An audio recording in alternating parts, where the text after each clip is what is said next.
Light తీసుకుంటున్న టైంలో నేను ఒక అమ్మాయిని ప్రేమించాను. వావ్! సూపర్. నాది లవ్ మ్యారేజ్.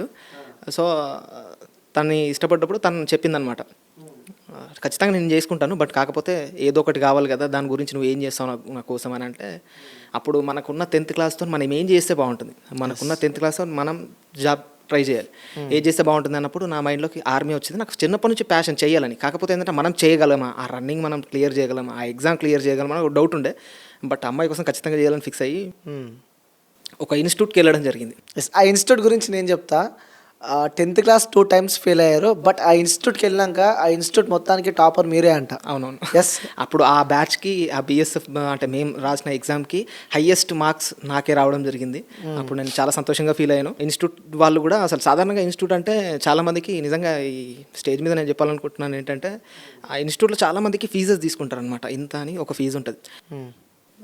కానీ ఢిల్లీ డిఫెన్స్ అకాడమీ అని సతీష్ రెడ్డి సార్ కరీంనగర్లో ఉంటుంది డిఫెన్స్. నేను పడ్డ కష్టాన్ని నా స్ట్రగుల్స్ని చూసి ఒక్క రూపాయి ఫీజు లేకుండా ఫ్రీగా ఫుడ్ పెట్టి నన్ను ఇన్స్టిట్యూట్ నుండి జాబ్తో నన్ను బయటకు పంపించడం జరిగింది. సూపర్. దీని ద్వారా నేను సతీష్ రెడ్డి సార్ గారికి థ్యాంక్స్ చెప్పాలనుకుంటున్నాను. ఓకే. ఆ తర్వాత ఏం జరిగిందంటే లైక్ ఆ అమ్మాయి ఏదైనా నీకు కావాలి లైఫ్‌లో సెటిల్ కావాలంటే మీకంటూ ఒక జాబ్ ఉండాలని చెప్పడం. సో దాని తర్వాత గట్టిగా కసితోన కొట్లాడినట్టున్నారన్న? అవును. అంతే నాకు అనిందనమాట. ఇప్పుడు ఓకే. నేను ఒప్పుకుంటాను కానీ ఇంట్లో వాళ్ళు ఏదో ఒకటి ఉండాలి. సాధారణంగా వాళ్ళు కొంచెం వెల్ సెటిల్ ఫ్యామిలీ. బట్ మాది అసలు నా చిన్నప్పటి నుంచి ఒక గుంట జాగా కూడా లేదు. అంటే ఒక 100 గజాల జాగా కూడా లేని పరిస్థితి. ఫాదర్ లేరు. చిన్నప్పటి నుంచి కష్టపడి అమ్మ పెంచింది. మరి తినడానికి అసలు మా సిచ్యువేషన్ ఎట్లాంటిదంటే ఆ టైంలో నేను పెళ్లి చేసుకుందాం అనుకున్న టైంలో తినడానికి కంట్రోల్ తెలుసు కదా మనకి, రేషన్ బియ్యం. ఆ రేషన్ బియ్యం వస్తేనే ఓన్లీ ఆ బియ్యం ఒకవేళ అయిపోతే అవి కూడా మేము పక్కటి నుంచి అరువు తెచ్చుకొని బతికిన రోజులు. వేసుకోవడానికి సరిగ్గా బట్టలు ఉండేవి కాదు. చాలా కష్టాలు. ఆ టైంలో నాకు అమ్మాయి చెప్పిందనమాట, ఇట్లాంటి టైంలో నీకు ఇయ్యరు కదా, సో నీకు ఏది లేదు ఇవ్వాలంటే ఆలోచిస్తారు కదా, ఏదో ఒకటి ఉంటే మనం ఏదో ఒకటి చెప్పొచ్చు అని చెప్పిందనమాట. సో అమ్మాయి కోసమే కష్టపడి జాబ్ తెచ్చుకోవడం జరిగింది. ఆ జాబ్ వచ్చింది. జాబ్ వచ్చిన తర్వాత జాబ్ అంటే నేను అప్పుడు ఇంకా ప్రాసెస్లో ఉంది. ప్రాసెస్లో ఉన్నప్పుడే వాళ్ళు ఏం చేశారనమాట, నమ్మకంతో అరే వీడు మా అమ్మాయిని పోషించగలడు అనే నమ్మకంతో నాకు ఇవ్వడం జరిగింది అమ్మాయిని. లవ్ మ్యారేజ్ అయింది అలా. బట్ కాకపోతే ఒకటేంటంటే అందరికీ ఒకటి ఉంటుంది, ఏమని, ప్రతి మగాడి విజయం వెనకాల ఒక ఆడు. నా లైఫ్లో నాకు నలుగురు ఉన్నారండి. ఆ నలుగురు గురించి నేను ఇప్పుడు చెప్పాలి. ఫస్ట్ మా మమ్మీ. నేను చిన్నప్పటి నుంచి ఏదైనా చేసినా మా అమ్మ నా కొడుకు చేయగలడు అని నమ్మింది. మా అమ్మ. మా అక్క నా గురించి చాలా కష్టపడ్డది. 3 నా భార్య, నన్ను ప్రేమించి మా ఆయన ఏదైనా చేయగలడనే నమ్మకంతో ఉంచిన నా భార్య. 4 మా అక్క కూడా నా కోసం చాలా సాక్రిఫైస్ చేసింది. ఈ నలుగురు ద్వారానే, ఈ 4 పిల్లర్ల ద్వారానే ఇప్పుడు నేను ఇక్కడ కూర్చోగలిగాను. సో నేను దీని ద్వారా నేను నా ఫ్యామిలీకి థ్యాంక్స్ చెప్పాలనుకుంటున్నాను. వావ్! సూపర్ అన్న. సో చిన్న కుటుంబం నుంచి ఇప్పుడు చాలామందికి ఫుడ్ పెట్టే స్థాయి కూడా మీరు ఎదిగారని చెప్పి కూడా మీ బిహైండ్ వర్క్ నేను చేసిన కాబట్టి నాకు తెలుస్తుంది. మీ చుట్టుపక్కల వాళ్ళకి చెప్పడం జరిగింది. సో ఒకప్పుడు ఏం లేని స్థాయి నుంచి ఇప్పుడు 10 మందికి తిండి పెట్టే స్థాయి దాకా ఆ వ్యక్తి ఎదిగిందని చెప్పి చెప్పడం జరిగింది. సో ఇలాంటి మాటలు విన్నప్పుడు మీకేమనిపిస్తూ ఉంటుంది? అది అంటే ఆ స్ట్రగుల్స్ ఫేస్ చేసి అక్కడి నుండి వచ్చినాను కాబట్టి, అంటే అది నా గొప్పతనం కాదండి, నేను అదే అనుకుంటాను. నేను ఆ స్ట్రగుల్స్ ఫేస్ చేస్తూ ఇక్కడి వరకు రావడానికి అవన్నీ చూస్తూ వచ్చాను కాబట్టి నాకు తెలుసు ఆ ప్రాబ్లమ్స్ ఎలా ఉంటాయి.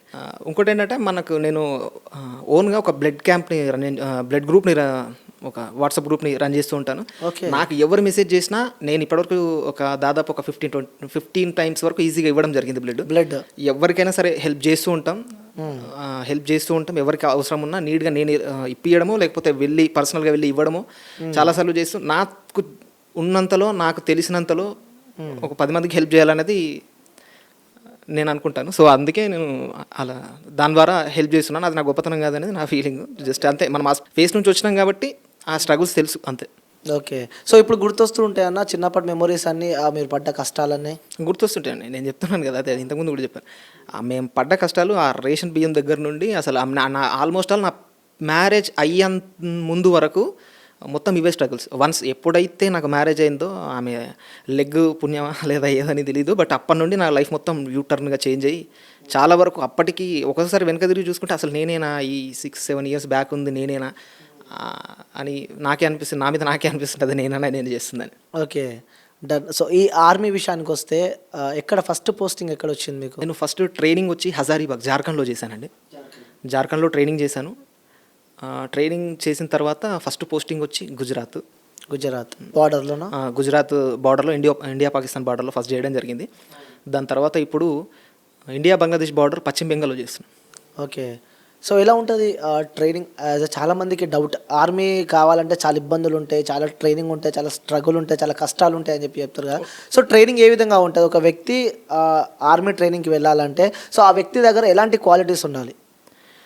క్వాలిటీస్ అంటే అండి, ఫస్ట్ ఆఫ్ ఆల్ మీరు అడిగిన దానికి కష్టం ఉంటుంది కదా అని, లైక్ కష్టం ఉంటుందండి ఖచ్చితంగా. ఎందుకు అని అంటే రేపొద్దున ఎవరైనా ఏదైనా ప్రాబ్లం వచ్చినప్పుడు నువ్వు దాన్ని ఎలా ఫేస్ చేయగలుగుతావు, అదే కదా. ఫస్ట్ నువ్వు ఫేస్ చేయలేనంత నువ్వు స్ట్రాంగ్గా లేనప్పుడు జాబ్కి ఫిట్ కాదు. సో వాళ్ళు ఆ ట్రైనింగ్లో అదే నేర్పిస్తారు. ట్రైనింగ్లో ఏముండదు, జస్ట్ ఇదే అంటే నువ్వు ఏదైనా ప్రాబ్లం ఎదురైనప్పుడు నువ్వు దాన్ని ఎలా ఫేస్ చేస్తావు అనేది ప్రాబ్లం. దానికి వాళ్ళు మమ్మల్ని ఫిట్గా చేశారు. దాంట్లో ఉంటుంది, ఎందుకంటే మనం చిన్నప్పటి నుంచి ఫిజికల్గా అంత ఫిట్గా ఉండం కాబట్టి అక్కడికి వెళ్ళిన తర్వాత కొన్ని స్ట్రగుల్స్ ఉంటాయి. బట్ కాకపోతే ఏంటంటే దాని తర్వాత లైఫ్ని నువ్వు నీ బాడీని ఒకసారి వెనక తిరిగి చూసుకుంటే అప్పటికి చాలా చేంజెస్ వస్తాయి బాడీలో. ఓకే. సో ట్రైనింగ్ తర్వాత? ఆ ట్రైనింగ్ తర్వాత.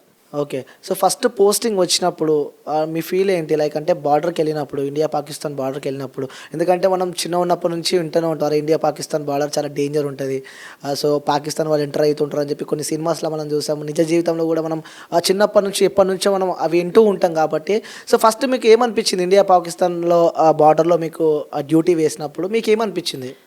అంటే ఇండియా పాకిస్తాన్ బార్డర్లో డ్యూటీ చేసినప్పుడు ఫస్ట్ రోజు డ్యూటీకి వెళ్ళినప్పుడు నా ఫీలింగ్ ఏంటంటే, వెళ్ళి బార్డర్లో నిలబడిన తర్వాత అసలు ఆ ఫీలింగ్ ఎలా ఉంటుందంటే, ఎవ్వరు ఉండరు, నిర్మానుష్యమైన ప్రదేశం, బార్డర్కి అటు పాకిస్తాన్ ఇటు ఇండియా.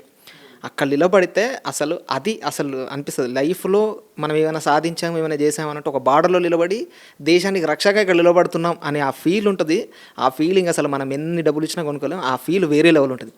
ఇంకా నెక్స్ట్ మీరు అడిగిన క్వశ్చన్ ఏంటంటే, మనకు ఏదైనా ఫైరింగ్, నాకు తెలిసి అది చాలా రేర్గా జరుగుతుంది. కొంతమంది మాత్రమే అట్లాంటి వాళ్ళు ఉంటారు. వాళ్ళు వచ్చినప్పుడు అలాంటి సిచ్యువేషన్స్ జరుగుతాయి. నా సర్వీస్లో అయితే నేను అలాంటి ఇప్పటివరకు చూడలేదు. బట్ కాకపోతే ఏంటంటే ఉంటుందండి, ఖచ్చితంగా ఒక ఫీల్ అనేది ఉంటుంది.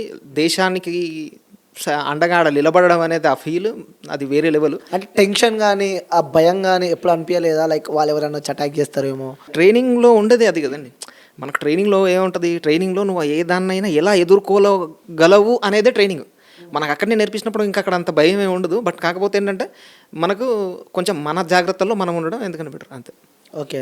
సో అక్కడ ఉన్నప్పుడు ఫుడ్ విషయానికి వస్తే ఫుడ్ ఎలా ఉంటుంది అక్కడ మీరు? ఎందుకంటే డిఫికల్టీ ఉంటుంది కాబట్టి అక్కడ ఫుడ్ ఏ విధంగా ఉంటుంది? లైక్ ఇక్కడ మనం తిన్నట్టే ఉంటుంది లేకుంటే మీకు సంబంధించి మంచి ఫుడ్ ఉంటుందండి. మంచి, ఎందుకంటే మన శరీరం దృఢంగా ఉండాలంటే ఏవేవైతే కావాలో అలాంటి ఫుడ్డే ఉంటుంది. మంచి స్ట్రాంగ్ ఫుడ్ పెడితేనే మనం అలా స్ట్రాంగ్గా గట్టిగా ఉండగలుగుతాం కాబట్టి అది ఉంటుంది. బట్ కొన్ని సిచ్యువేషన్స్ కొన్ని పరిస్థితుల్లో అది చేంజ్ అవుతూ ఉంటుంది కొన్ని పరిస్థితులను బట్టి. బట్ కాకపోతే మంచి ఫుడ్డే ఉంటుంది. లైక్ ఎగ్జాంపుల్ చెప్పాలంటే ఫుడ్ బాదం కానీ, కాజు, ఫ్రూట్స్, సలాడ్స్ అలాంటి మంచి ఫుడ్. అంటే ఫుడ్లో కూడా మీట్, అంటే మనకు నాన్ వెజ్ కానీ మీకు అన్ని రకాలుగా ఉంటుంది. అంటే హెల్త్కి ఏదైతే బాగుంటుందో, ప్రోటీన్ అందించడంలో ఏదైతే దోహదపడుతుందో అలాంటి ఖచ్చితంగా మంచి ఫుడ్ మాత్రమే గవర్నమెంట్ ప్రొవైడ్ చేస్తుంది. ఓకే. అక్కడ ఉన్న వాళ్ళకి మంచి ఫుడ్ ఉంటుంది. ఓకే. ఇంకొకటి, ఆర్మీ జవాన్లకి నిద్ర ఎక్కువ ఉండదు. ముఖ్యంగా బార్డర్లో ఉన్న వాళ్ళకి నిద్ర మ్యాక్స్ 4 to 5 hours ఆ టైమే వాళ్ళు పడుకుంటారు, మిగతా టైం మొత్తం బార్డర్లో ఉంటారు అని చెప్పి విన్నాం మేము. మరి అదేంతవరకు నిజం? ఉంటుందండి, నిజం 100% అది. కాకపోతే ఏంటంటే డిపెండ్ అని, ఇప్పుడు డ్యూటీస్ ఖచ్చితంగా మన భరోసాతోనే ఇంతమంది జనాలు ఇక్కడ పడుకోగలుగుతున్నారంటే అక్కడ మనం ఉండడం వల్లనే. సో మనం ఆడ కొంచెం మన డ్యూటీస్ని 100% మనం నిర్వర్తించాలి. అది నిర్వర్తించిన క్రమంలో నిద్ర అనేది కొంచెం తక్కువగానే ఉంటుంది. ఇప్పుడు మనం రెగ్యులర్గా నార్మల్ క్యాండిడేట్స్ ఇక్కడ ఎట్లా అయితే ఉంటారో అంత నిద్ర అయితే ఖచ్చితంగా ఉండదు. బట్ కాకపోతే ఏంటంటే పర్లేదు, ఉంటుంది. 4 to 5 hours ఉంటారు. మీరు ఎన్ని అవర్స్ పడుకుంటారు? అంతే అండి, మ్యాక్స్ 4 to 5 hours అలా పడుకొని చేస్తుంటాం. ఓకే. అక్కడ బార్డర్స్లో కొంచెం డిఫికల్టీ, లైక్ అంటే ఎక్కువసేపు నించోనే ఉండాలి. ఇంకోసారి మనం చూస్తూ ఉంటాం అక్కడ మంచు అవి ఉంటాయి కదా, సో అందులో కూడా ఎక్కువసేపు ఉంటారు ఆర్మీ జవాన్లు. అప్పుడెప్పుడు ఇబ్బంది అనిపించలే అలాంటివి ఎప్పుడైనా మీ లైఫ్లో? నేను ఇప్పటి వరకు అలాంటి ప్లేస్లో నేను చేయలేదు. బట్ కాకపోతే ఫ్రెండ్స్, కొలీగ్స్ వాళ్ళు చేసినారు చాలామంది. డిఫికల్టీ ఉంటుంది. బట్ కాకపోతే ఏంటంటే దేశానికి కాపలాగా మేము అక్కడ ఉండడం